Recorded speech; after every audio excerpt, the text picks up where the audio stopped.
আসসালামু আলাইকুম রহমতুল্লাহি ওয়া বারাকাতুহু। আজকে আমি কথা বলবো মুসা আলাইহিস সালাম ও এক কসাইকে নিয়ে। মুসা আলাইহিস সালাম অসাধারণ বনি ইসরাইলের বড় জ্ঞানী গুণী একজন নবী, কিন্তু সেই জ্ঞানী ব্যক্তির সাথে হযরত মুসা আলাইহিস সালাম এর সাথে একজন কসাইয়ের বেহেশত হবে। এই কথা শুনেই যদিও হতভম্ব লাগে যে এই কসাই কি এমন করেছে। হয়তোবা এই কসাইয়ের অনেক গুণ, তিনি অনেক আমলদার, এই জন্য তো স্বয়ং হযরত মুসা আলাইহিস সালামের সঙ্গী হিসেবে উনার বেহেশত হবে। তো চলুন জেনে নেই সেই কসাই কি এমন করেছিলেন যে তার সাথে হযরত মুসা আলাইহিস সালামের বেহেশত হবে। গল্প শুরু হয় মুসা আলাইহিস সালাম থেকে। একদা উনি মুনাজাত করে আল্লাহ তাআলার কাছে আরজ করলেন, হে আল্লাহ, আমার সঙ্গী হিসেবে জান্নাতে কে থাকবে? সে কে?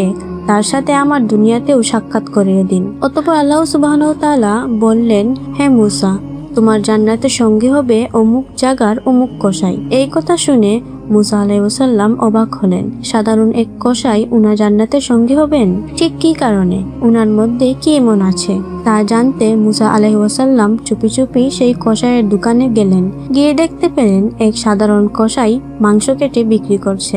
অতঃপর সকাল থেকে সন্ধ্যা পর্যন্ত কসাইটি মাংস বিক্রি করতে থাকলো।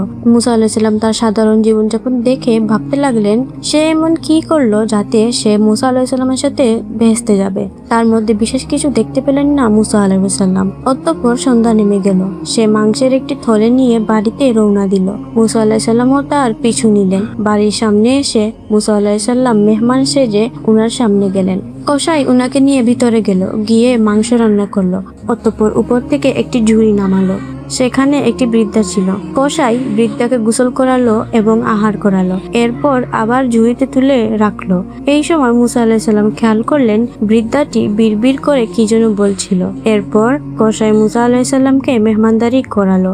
এরপর যখন মুসা আলাইহিস সালাম তাকে বৃদ্ধা সম্পর্কে জিজ্ঞাসা করলেন, কসাই বলল, উনি হচ্ছেন আমার মা। এই কথা শুনে মুসা আলাইহিস সালাম জিজ্ঞাসা করলেন, আচ্ছা, উনি বিড়বিড় করে কি বলেন? কসাই বলে, উনি দোয়া করেন যে, হে আল্লাহ, তুমি মুসা আলাইহিস সালামের সঙ্গী হিসেবে আমার ছেলেকে জান্নাত দিও। হে আল্লাহ, মুসার সঙ্গী হিসেবে তাকে জান্নাত দিও। সুবহানাল্লাহ।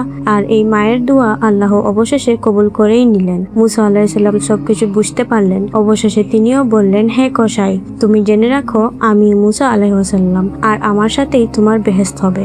সুবহানাল্লাহ, সুবহানাল্লাহ। শুধু মায়ের সেবা করে কসাই কত বড় পুরস্কার লাভ করলো। আমরা এর থেকে শিক্ষা নিতে পারি যে আমাদেরও উচিত আমাদের মা বাবাদের সেবা যত্ন করা, কারণ তাদের দোয়া আল্লাহর আরশে কবুল হয়। আর যারা মা বাবাদের কষ্ট দেয় তাদের জীবনে অনাহার অন্ধকারে ঢেকে থাকে। এই গল্প থেকে আমাদের শিক্ষা নেওয়া উচিত মা এবং বাবা উভয়ের যত্ন আমরা করব ইনশাআল্লাহ। এই প্রতিজ্ঞা করা দরকার। আল্লাহ যেন আমাদের সবাইকে এই সেবা যত্ন করার তৌফিক দান করে, আমিন। আর এটাই ছিল আমার গল্প। অবশ্যই কমেন্টে মন্তব্য জানাতে ভুলবেন না আপনাদের কাছে গল্পটা কেমন লাগলো। আর ভালো লাগলে লাইক, শেয়ার এবং সাবস্ক্রাইব করবেন। আল্লাহ হাফিজ। আসসালামু আলাইকুম।